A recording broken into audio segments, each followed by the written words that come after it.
Hello and welcome to dynamic science lectures और MSc first year की इस stat Mac की इस लेक्चर सीरीज में आज का जो हमारा टॉपिक है वो है identical particles and symmetry requirements. ठीक है, अब देखो जो हमने लास्ट लेक्चर में जहां से छोड़ा था एग्जैक्टली वहीं से हम शुरू कराएंगे। ठीक है, होता क्या है, हमने क्लासिकल रीजन और क्वांटम रीजन उनकी बात की थी कि वो अलग अलग क्यों हैं। ठीक है, वहां पर हमने बताया था जो आपका क्लासिकल रीजन है, ठीक है, क्लासिकल रीजन है, उसमें देखो पार्टिकल्स क्या है, आइडेंटिकल पार्टिकल्स क्या होते हैं, डिस्टिंग्विशेबल होते हैं।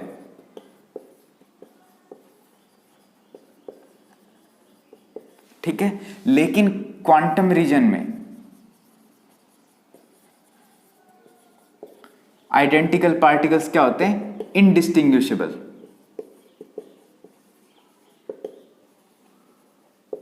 क्यों होते हैं? क्योंकि इनके अंदर, ठीक है, ये जो क्लासिकल है इसके अंदर अगर आप एक system of N particles consider करते हो तो उसमें जो volume available for each particle या फिर ईच मॉलिक्यूल है वो ज्यादा होता है। किसके कंपेयर में? The volume acquired by the molecule या पार्टिकल। ठीक है, जो मॉलिक्यूल जितना वॉल्यूम घेरता है उसके लिए अवेलेबल वॉल्यूम उससे ज्यादा होता है। ठीक है, और जो वेव फंक्शन है, इसका जो टोटल वेव फंक्शन है साई, ठीक है, वो क्या नहीं करता, इनके इंडिविजुअल के जो वेव फंक्शन है वो ओवरलैप नहीं करते।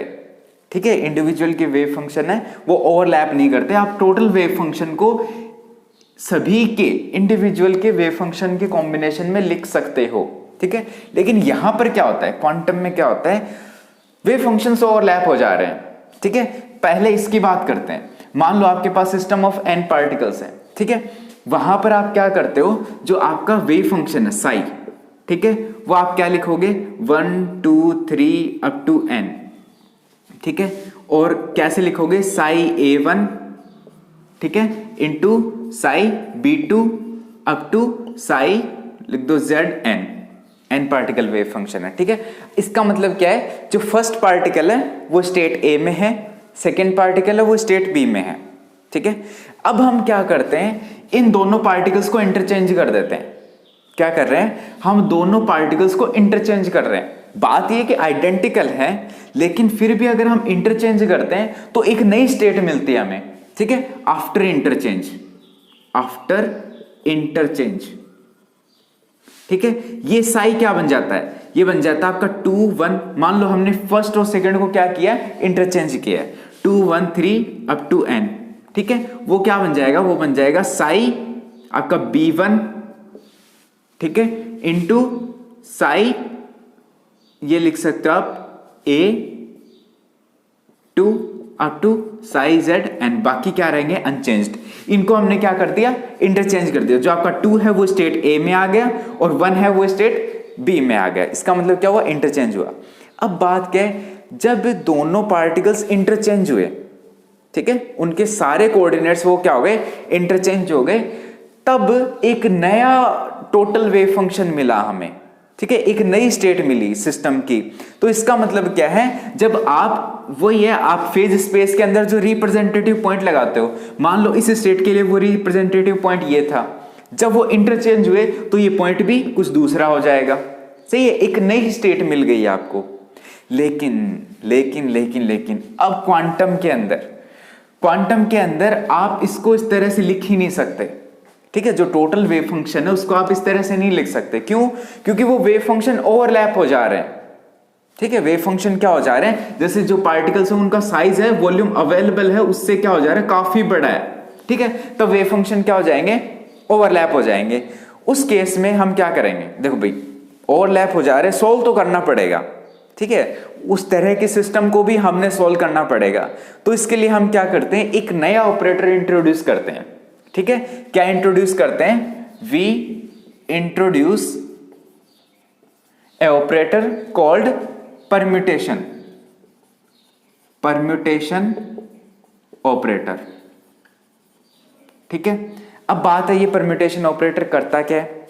मान लो इसके लिए हम क्या करते हैं, एक system of two particle consider करते हैं। ठीक है, क्या कंसीडर करेंगे, एक सिस्टम ऑफ टू पार्टिकल, एक सिस्टम कंसीडर किया जिसमें सिर्फ दो ही पार्टिकल है।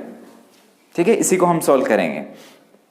अब क्या है, उसका जो वेव फंक्शन आप क्या लिखोगे, साई 1 2, ये लिखोगे, इसका जो टोटल वेव फंक्शन है सिस्टम का, साई 1 2।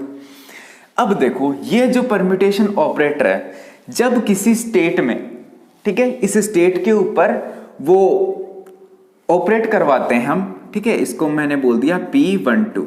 ठीक है, इस स्टेट के ऊपर ऑपरेट कराते हैं, तब वो क्या करता है, इन दोनों पार्टिकल्स को इंटरचेंज करता है, या फिर कह सकते हो इन दोनों पार्टिकल के जितने भी कोऑर्डिनेट्स है, पोजीशन और स्पिन, उनको क्या कर देता है, इंटरचेंज कर देता है। स्टेट ऑफ द सिस्टम को इंटरचेंज कर दिया।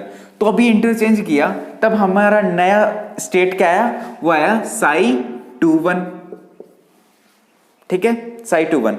अब बात क्या है कि देखो, जब वेव फंक्शन ओवरलैप कर रहे हैं, ठीक है, आपने क्या किया, पार्टिकल्स को इंटरचेंज किया, आइडेंटिकल पार्टिकल्स है, तो कोई भी फिजिकली ऑब्जर्वेबल चेंज नहीं होगा। ठीक है, कोई भी फिजिकली ऑब्जर्वेबल चेंज नहीं होगा। तब कैसे करेंगे, अब इसको दोबारा इसी के ऊपर ऑपरेट करवा दो। ठीक है, हम क्या करते हैं, इसको दोबारा इसके ऊपर ऑपरेट कराते हैं, इसके ऊपर साई 2 1 के ऊपर। तब हमें क्या मिलेगा, वापस ये स्टेट। सही है ना, हमने इसको इंटरचेंज किया, फिर क्या करते हैं, वापस इसको इंटरचेंज करेंगे, तो वापस यही स्टेट मिलनी चाहिए। सही है, अब देखो वापस कर दो, अब क्या आ गया, P² 1 2। सही है, किसके ऊपर ऑपरेट हो रहा है, साई 1 2। ठीक है, क्या आना चाहिए, P12 साई 2 1। सही है, अब देखो इसके ऊपर ऑपरेट होगा, तो ये बन जाएगा आपका, ये बन जाएगा आपका साई 1 2, वापस वही आ जाएगा। यहां से आप क्या लिख सकते हो, P² 1 2। ठीक है, साई 1 2 इक्वल्स टू साई 1 2। सही है, अब देखो यहां से आप क्या निकाल सकते हो, ये जो ऑपरेटर है, ये जो परम्यूटेशन ऑपरेटर है, इसकी आइगन वैल्यू आ जाएगी यहां से। ठीक है ना, यहां से आप क्या कर दोगे, P² 1 2 इक्वल्स टू 1 रख दोगे। यहां से इसकी जो आइगन वैल्यूज है लैम्डा, वो क्या आ जाएगी, +-1 आ जाएगी। सही है ना, इसके आइगन वैल्यू क्या आ रही है, +-1, दो आइगन वैल्यूज आ रही है। अब ये जो दो आइगन वैल्यू आ रही है, इसका मतलब क्या है, इसका मतलब ये है कि जब आप क्वांटम रीजन की बात करते हो और उसमें आप पार्टिकल्स को इंटरचेंज करते हो, पार्टिकल्स इंटरचेंज होते हैं, तो जो स्टेट ऑफ द सिस्टम है वो दो तरह की होती है। ठीक है, ये पार्टिकल्स हैं, ठीक है, ये आपस में क्या हो जाए, इंटरचेंज हो जाए, तो स्टेट ऑफ द सिस्टम या तो आपका साई आ सकता है, या आपका क्या आ सकता है, माइनस साई आ सकता है इंटरचेंज के बाद। ठीक है, क्या आ सकता है, इंटरचेंज के बाद या तो आ जाएगा वो साई, या आ जाएगा आपका माइनस साई। ठीक है, तो अब देखो, अब यहां से आप क्या बता सकते हो, दो आइगन वैल्यू आई, +-1। यहां से अगर आप, यहां से आप साई कैसे लिखोगे, साई 1 2 इक्वल्स टू, एक तो क्या आ गया, साई 2 1। जब आप इंटरचेंज किए तो कोई फर्क नहीं पड़ा, जब आइगन वैल्यू कितनी है, +1 है। ठीक है, अब दूसरे तरह के पार्टिकल्स हैं। ठीक है, ये एक तरह की पार्टिकल्स, देखो दो आइगन वैल्यूज आई है, सेम तरह के पार्टिकल्स के लिए तो आएगी नहीं, अलग अलग तरह के पार्टिकल्स के लिए आएगी, तो ये एक तरह के पार्टिकल्स के लिए। अब देखो दूसरे तरह के पार्टिकल्स के लिए क्या आएगी, psi 1 2 equals to minus of psi 2 1। जब आपने इंटरचेंज किया तो एक माइनस साइन आ गया। ठीक है, इस वेव फंक्शन को हम बोलते हैं सिमेट्रिक, सिमेट्रिक वेव फंक्शन। इस वेव फंक्शन को हम बोलते हैं एंटी सिमेट्रिक। ठीक है, ये हो गया आपका सिमेट्रिक, ये हो गया एंटी सिमेट्रिक। अब बात क्या है, ये जो दो तरह के वेव फंक्शन आए हैं, ठीक है, ये हमने नहीं किया, ये हमने नहीं किया, ये पार्टिकल्स का ही प्रॉपर्टी होता है, ठीक है। अलग अलग पार्टिकल्स का अलग अलग प्रॉपर्टी होता है, मतलब एक तरह के पार्टिकल्स हैं वो इंटरचेंज हो गए तो क्या होगा, सिमेट्रिक वेव फंक्शन ही, दूसरा जो इंटरचेंज के बाद है वो वेव फंक्शन बिल्कुल वैसा ही रहेगा, ठीक है। और एक तरह के पार्टिकल्स ऐसे हैं जिनमें क्या होता है कि जो वेव फंक्शन है इंटरचेंज के बाद क्या हो जाता है, दूसरा वेव फंक्शन आता है विद नेगेटिव साइन, ठीक है, विद नेगेटिव साइन। अब देखो ये पार्टिकल्स कौन से हैं, ये पार्टिकल्स वो हैं जिनका स्पिन कितना है, इंटीग्रल स्पिन है, ठीक है, with integral spin, with integral spin. Integral मतलब 0 1h cross 2h cross 3h cross, ये ठीक है। और ये वाले पार्टिकल्स हैं, ये हैं with half odd integral spin, ठीक है। क्या हो, हाफ ऑड इंटीग्रल स्पिन, मतलब 1/2h cross 3/2h cross 5/2h cross, कुछ इस तरह से। अगर ये स्पिन है तो उन पार्टिकल्स का वेव फंक्शन क्या होगा, एंटीसिमेट्रिक। और अगर स्पिन ये है, ठीक है, जो हमने जो सिस्टम ऑफ पार्टिकल लिया है उन सभी पार्टिकल्स का स्पिन है वो ये है, तब जो वेव फंक्शन होगा वो होगा सिमेट्रिक, ठीक है। अब बात आती है कि ये जो पार्टिकल्स हैं, ठीक है, ये जो पार्टिकल्स हैं ये क्या फॉलो करेंगे, ये फॉलो करेंगे बोस आइंस्टाइन। देखो हाँ, ये पार्टिकल्स है, ये बोसॉन है, ठीक है, इन पार्टिकल्स को बोसॉन बोला जाता है। और ये फॉलो करेंगे बोस आइंस्टाइन स्टैटिस्टिक्स, ठीक है। इसके बारे में हम बहुत अच्छे से चर्चा करेंगे, ठीक है। और ये जो पार्टिकल्स हैं इनको बोला जाता है फर्मियंस, ठीक है। और ये फॉलो करेंगे फर्मी डिरैक स्टैटिक्स, ठीक है।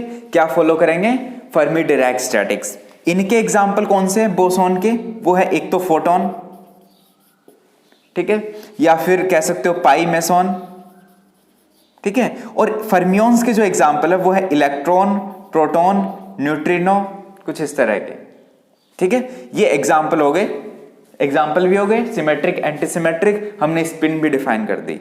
अब यहां से देखो काम की बात क्या है हमारे पास, क्या है, जब आप क्लासिकल रीजन से क्वांटम रीजन तक जाते हो, ठीक है, तो आपके पास जो स्पिन वाला है, ये जो स्पिन वाला है, ये इसका रोल बहुत ज्यादा बढ़ जाता है, ठीक है। आप जो सिस्टम को सोल्व करोगे तो सबसे पहले आपको यह पता होना चाहिए कि उन पार्टिकल्स की स्पिन क्या है, ठीक है। जब आप क्वांटम रीजन में बात करते हो, क्वांटम रीजन में आप सिस्टम को सोल्व करते हो, तब सबसे पहले आपको यह पता होना चाहिए कि उस सिस्टम के पार्टिकल्स की स्पिन क्या है, ठीक है।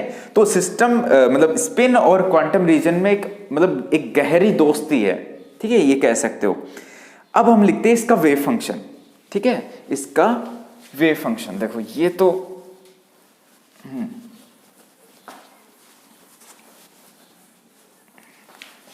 अभी एक दो और काम की बातें बताएंगे।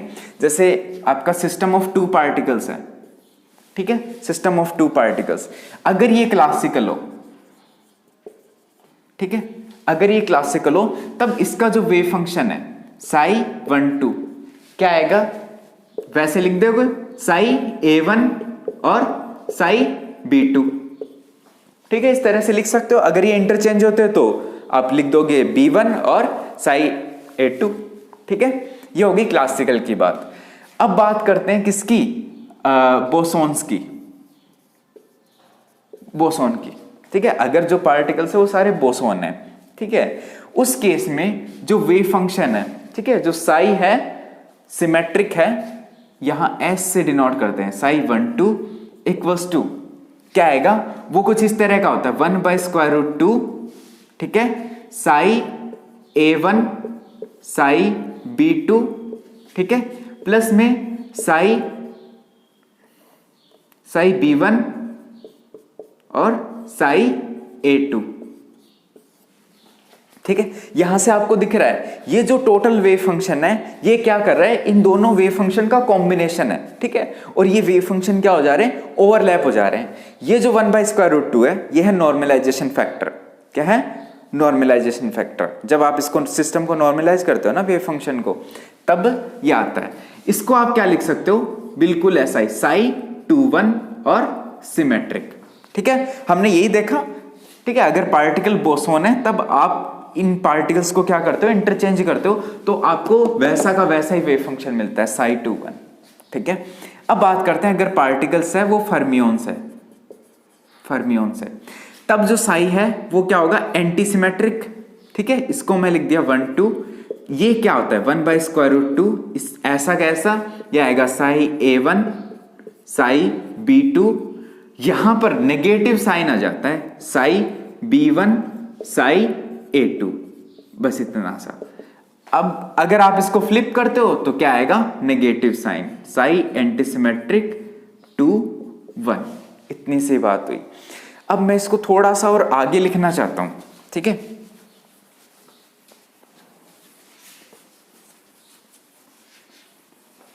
देखो यहां से मैं इसको क्या लिख दूं, इसको मैं ये लिख सकता हूं 1/√2। ठीक है, डिटर्मिनेंट ऑफ साई A1, ठीक है, वो किससे मल्टीप्लाई हो रहा है, साई B2। ठीक है, माइनस में क्या आ रहा है, साई B1 और साई A2, ये हो गया आपका साई A2 और साई B1, ये आएगा, well yes, Sai B2। Okay, ठीक है, इसी तरह का है। अब देखो ये किसके इक्वल हो गया, ये इसके इक्वल हो गया, माइनस ऑफ साई A21। अब मैं आपको सबसे काम की बात बता रहा हूं, क्या, देखो अगर आप यहां पर क्या करते हो, इस पार्टिकल की जो स्टेट है, सेकेंड पार्टिकल की जो स्टेट है B है, उसको आप फर्स्ट पार्टिकल की स्टेट लिख दो। ठीक है, क्या लिख दो, B = A पुट कर दो यहां पर। ठीक है, इसका मतलब क्या हुआ, दोनों पार्टिकल एक ही स्टेट में है, क्या कर दो, B = A पुट कर दो, इसका मतलब हुआ पार्टिकल 1 और पार्टिकल 2 दोनों A स्टेट में है। ठीक है, उस केस में क्या होगा, Sai A1 Sai A2 plus में साई A1 साई A2, ये 2 इंटू साई A1 और साई A2 ये आ जाएगा। ठीक है, नॉन जीरो आएगा। यहां पर पुट करो, यहां पर साई A1 साई B2। ठीक है, B की जगह आप A पुट कर दो, यहां पर A, मान लो हमने A पुट कर दिया यहां पर। चलो मैं नीचे पुट कर देता हूं, नीचे अगर मैं पुट करूं तो ये आ जाएगा, देखो साई A1 साई A2। ठीक है, माइनस में साई A1 साई A2, बताओ सेम है कि नहीं, कट जाएंगे, इक्वल्स टू 0। अब देखो ये क्या बता रहा है, अगर दो पार्टिकल 1 पार्टिकल 2 दोनों एक सेम ही क्वांटम स्टेट में है, तब जो टोटल वेव फंक्शन है सिस्टम का वो क्या आ जाता है, 0। ये क्या बताता है कि no two fermions can be in a single quantum state. ठीक है, एक सिंगल क्वांटम स्टेट में कोई भी दो फर्मियोन आ ही नहीं सकते। ठीक है, यही स्टेटमेंट है, यह है no two fermions can be in the same quantum state. ठीक है, इसको सिंगल बोल दो या फिर सेम बोल दो, इन सेम क्वांटम स्टेट, इसी को बोला जाता है पाउली एक्सक्लूजन प्रिंसिपल।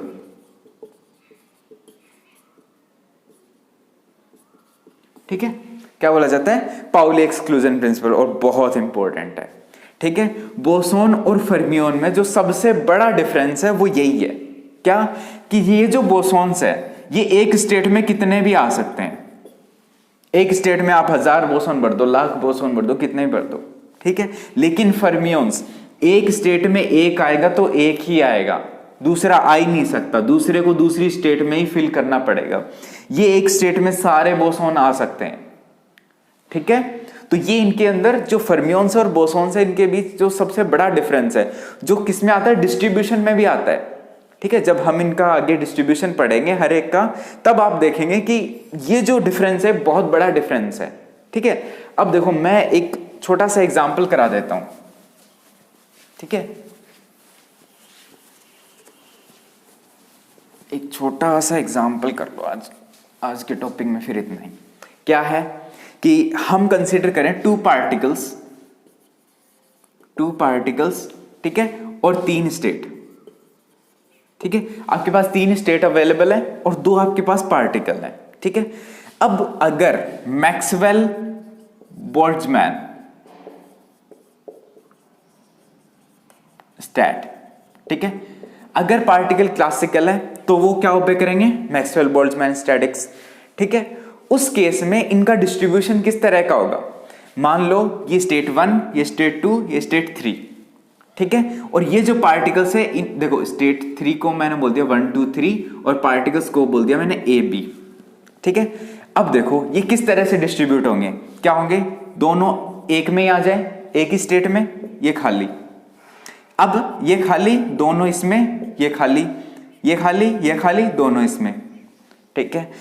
अब क्या हो सकते हैं, मान लो ए इसमें आ जाए, बी इसमें आ जाए, ये खाली, ये आ जाए बी इसमें, ये ए इसमें, ये खाली, फिर क्या हो जाए, ये खाली, ये ए, ये बी, ये बी, ये ए, ये खाली, ठीक है। कितने हो गए, 1 2 3 4 5 6 7 और 2 और आएंगे, क्या, ए इसमें, ये खाली, ये बी, ये ए यहां पर और ये खाली, तो टोटल कितने आ गए, 1 2 3 4 5 6 7 8 9, तो टोटल 9 तरह की डिस्ट्रीब्यूशंस हो सकते हैं यहां पर, ठीक है। अगर आपके पार्टिकल्स क्लासिकल पार्टिकल हैं, मैक्सवेल बोल्ट्जमैन स्टैट वो फॉलो कर रहे हैं, तो टोटल डिस्ट्रीब्यूशन वो 9 हो सकते हैं। कैसे, वो दिए जाते हैं 3 की पावर 2 स्टेट की पावर जितने भी पार्टिकल्स हैं, ठीक है, टोटल आ गए 9, ठीक है। अब बात करते हैं क्या, जब पार्टिकल्स इनडिस्टिंग्विशेबल हो, ठीक है, वहां पर 2 केस बन जाते हैं। पहला तो पार्टिकल क्या फॉलो करें, बोस आइंस्टाइन स्टैट, ठीक है, बोस आइंस्टाइन स्टैट, ठीक है, अगर ये फॉलो करें तो, ठीक है। उस केस में क्या होंगे, ये स्टेट 1, ये 2, ये 3। अब बात क्या है, अब आप पार्टिकल्स को डिस्टिंग्विश नहीं कर सकते, जहां पर आपने ए बी लिखा था, अब दोनों पार्टिकल सेम हो गए ए, ठीक है। अब आप उनको नाम नहीं दे सकते, अब पार्टिकल्स क्या हो गए, ए हो गए। अब देखो बोस आइंस्टाइन स्टेट में क्या होता है, 2 पार्टिकल सेम क्वांटम स्टेट में रह सकते हैं, ठीक है। तो ये हो गए ए हो गए, ये दोनों खाली, यहां पर क्या हो गए, ये खाली, ये ए ये, ठीक है। अब क्या हो सकते हैं, ए इसमें ये खाली, इसमें क्या आ जाएगा, ये ए, ये खाली, ये ए, फिर ये आ जाएगा खाली ए। इसके अलावा कुछ और हो सकता है, नहीं हो सकता। कितने आ गए, 1 2 3 4 5 6, टोटल आ गए 6 डिस्ट्रीब्यूशन, ठीक है। 6 तरह से आप इसको डिस्ट्रीब्यूट कर सकते हो, 6 तरह के अरेंजमेंट आ गए, ठीक है। अब तीसरे की बात करते हैं, अगर वो पार्टिकल्स क्या है, इलेक्ट्रॉन्स है या फिर फर्मियंस है, तो वो क्या फॉलो करेंगे, फर्मी डिरैक स्टैट, ठीक है। पार्टिकल्स वही है, इनडिस्टिंग्विशेबल है, आइडेंटिकल है, स्टेट लिख दो 1 2 3, ठीक है। पार्टिकल्स वही ए होंगे, लेकिन अब कंडीशन क्या रहेगी कि 2 पार्टिकल सेम क्वांटम स्टेट में नहीं आ सकते। क्या होगा, ये ए ले लिया, अभी दूसरा ए नहीं ले सकता, ठीक है, दूसरा ए यहां पर आएगा, ये खाली, ठीक है। अब क्या आएगा, ये ए, ये खाली, ये ए, और ये आ गया खाली, ये ए, ये ए, सिर्फ 3 ही तरह के डिस्ट्रीब्यूशन बनेंगे, ठीक है। तो ये है बड़ा अंतर, Maxwell Boltzmann stat, Bose Einstein और फर्मी डिरैक, ठीक है। अब देखो, अभी तो हमने 3 स्टेट और 2 ही पार्टिकल कंसीडर किए, इनमें देखो कितना बड़ा अंतर आपको दिख रहा है, ठीक है। यहां पर तो आगे 9 6 और 3 है ना, 2 में आपको इतना बड़ा डिफरेंस दिख गया। तो जब हम n पार्टिकल्स कंसीडर करेंगे और कॉरेस्पॉन्डिंग स्टेट कंसीडर करेंगे तो इनमें बहुत बड़ा डिफरेंस आ जाता है, ठीक है। तो मुझे उम्मीद है कि आपको आइडेंटिकल पार्टिकल और जो सिमेट्री है वो चीजें समझ आ गई होगी। नेक्स्ट लेक्चर में हम किसी एक स्टैटिक्स की बात करेंगे, मतलब तीनों ही हम डिटेल में स्टडी करेंगे, इनके डिस्ट्रीब्यूशन लॉ, ठीक है, और जो कह सकते हो नंबर ऑफ वेव फंक्शन या फिर नंबर ऑफ माइक्रो स्टेट्स, ठीक है। तो भाई थैंक यू।